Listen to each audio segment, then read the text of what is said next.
Thank you for joining me for this episode of the Wild Sonnets Out Loud.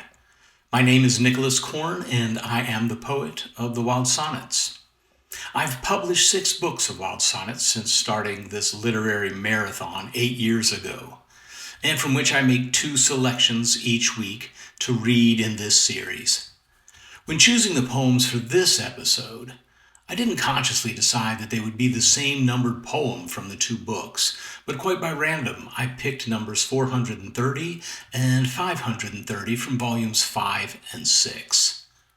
When I wrote the first selection, I was thinking about how much anger there is in the world and in our society, and often in ourselves, which made me consider the true nature of that troublesome emotion, how it starts, how it progresses, and how it feels after it fades. With that said, from the Wild Sonnets, Volume 5, here is Wild Sonnet 430. The storm decides when it has done enough, when it has hammered with its sky of tears the emptied sidewalks and the kneeling fields, when it has shouted in the clouds its baseless and profundo furies, its argument against the air.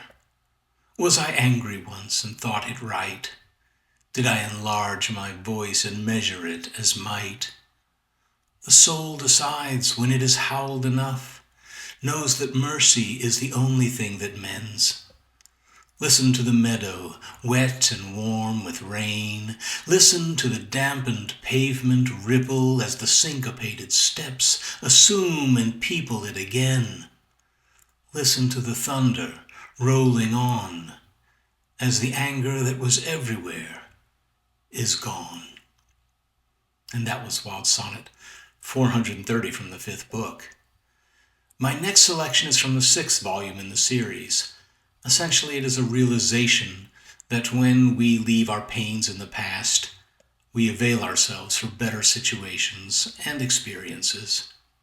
With that as an intro, here is Wild Sonnet number 530. No salt or sorrows have I left for what has washed away. The shadows of what should have been should not obstruct the lifting orchard of today. I give no yes to yester things, when what was absent then has taken root and ripened through the field, when what was right has rightly been revealed. Let me walk among the gardens that have spread now into spring, an April equal to Eden's generous engendering, rich with both what man and woman may bring forth that can be folded from the clay.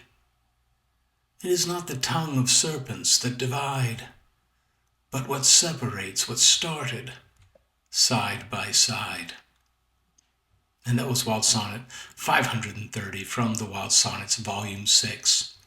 I hope you've enjoyed these 2 poems featured in this reading. If you're interested in reading some of the newest poems I've written for the Wild Sonnet series, you'll find a link for that in the informational sections of this post. And if you're interested in the books I featured in this reading, the link will serve for that as well. And finally, I just want to thank you for watching. I'll be back in a few days to share 2 more selections from the 6 books of the Wild Sonnets. Until then, stay wild and stay well.